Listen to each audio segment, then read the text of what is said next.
U Domu oružanih snaga Bosne i Hercegovine održana je konferencija pod nazivom Žene, mir i sigurnost, mreže načelnika generalštabova, koju zajednički organizuju Oružane snage Bosne i Hercegovine i ambasada Velike Britanije u našoj zemlji.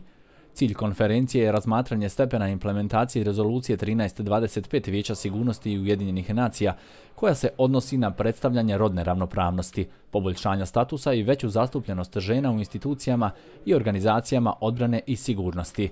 Bosna i Hercegovina kao članica Ujedinjenih nacija potpisnica je rezolucije 1325 i samim tim preuzela je odgovornost da tu rezoluciju provodi u potpunosti. U oružanim snagama Bosne i Hercegovine značajno je povećan broj žena, koje danas čine 7,28% ukupnog broja pripadnika vojske.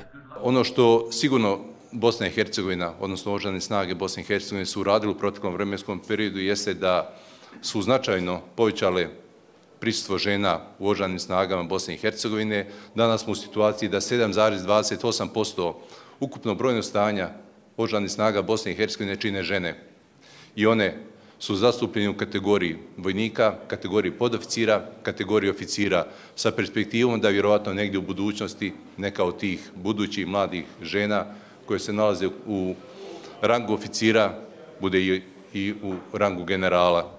Ujedinjeno kraljevstvo je potpuno posvećeno implementaciji rezolucije Vijeća sigurnosti UN-a 1325 i većem učešću žena u mirovnim i sigurnosnim operacijama. Snažnija uloga žena je ključna da bi naše oružane snage bile što efikasnije i reprezentativnije. To dovodi do boljih operacija, otključavanja većeg ljudskog potencijala i postizanja trajnijeg mira. Sarajevo je prvi domaćin jedne ovakve konferencije, što govori o tome da se o rodnoj ravnopravnosti u našoj zemlji sve više govori i da su pomaci itekako vidljivi.